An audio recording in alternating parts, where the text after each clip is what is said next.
দেখুন, আজকে যে কথাটা আমি বলবো শুনতে কেমন লাগলো, কথাটা কিন্তু মানলে আপনারই মঙ্গল। একটু বিচার বুদ্ধি দিয়ে ভাবলেই তখন কিন্তু বুঝতে পারবেন। দেখুন, আমাদের অনেকে শখে আংটি পরি, হাতে আংটি ধারণ করি। আবার কোনো কোনো জ্যোতিষীরা তাদের যে কোনো রত্ন ধারণ করতে বলে যে কোনো একটি আঙ্গুলে।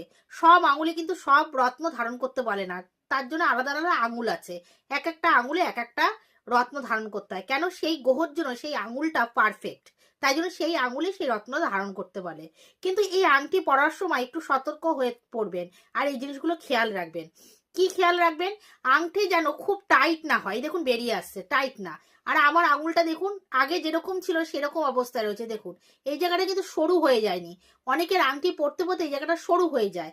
সেই ক্ষেত্রে আপনার এই যে পর্বতমালা বলে এই আঙুলগুলো এক একটা পর্বত ধরা হয়, গ্রহের পর্বত। তাহলে এই জায়গাটা যদি সরু হয়ে যায়, গোড়াটা যদি সরু হয়ে যায়, আপনি যে কারণে আপনি রত্নটা ধারণ করেছেন, সেই রত্ন ধারণ করে যদি আপনি 100% সুফল পাবেন, পাওয়ার কথা, সেখানে কিন্তু এই জায়গাটা এরম ডিস্টার্ব হয়ে যাওয়ার জন্য আপনি সেই 100% পাবেন না।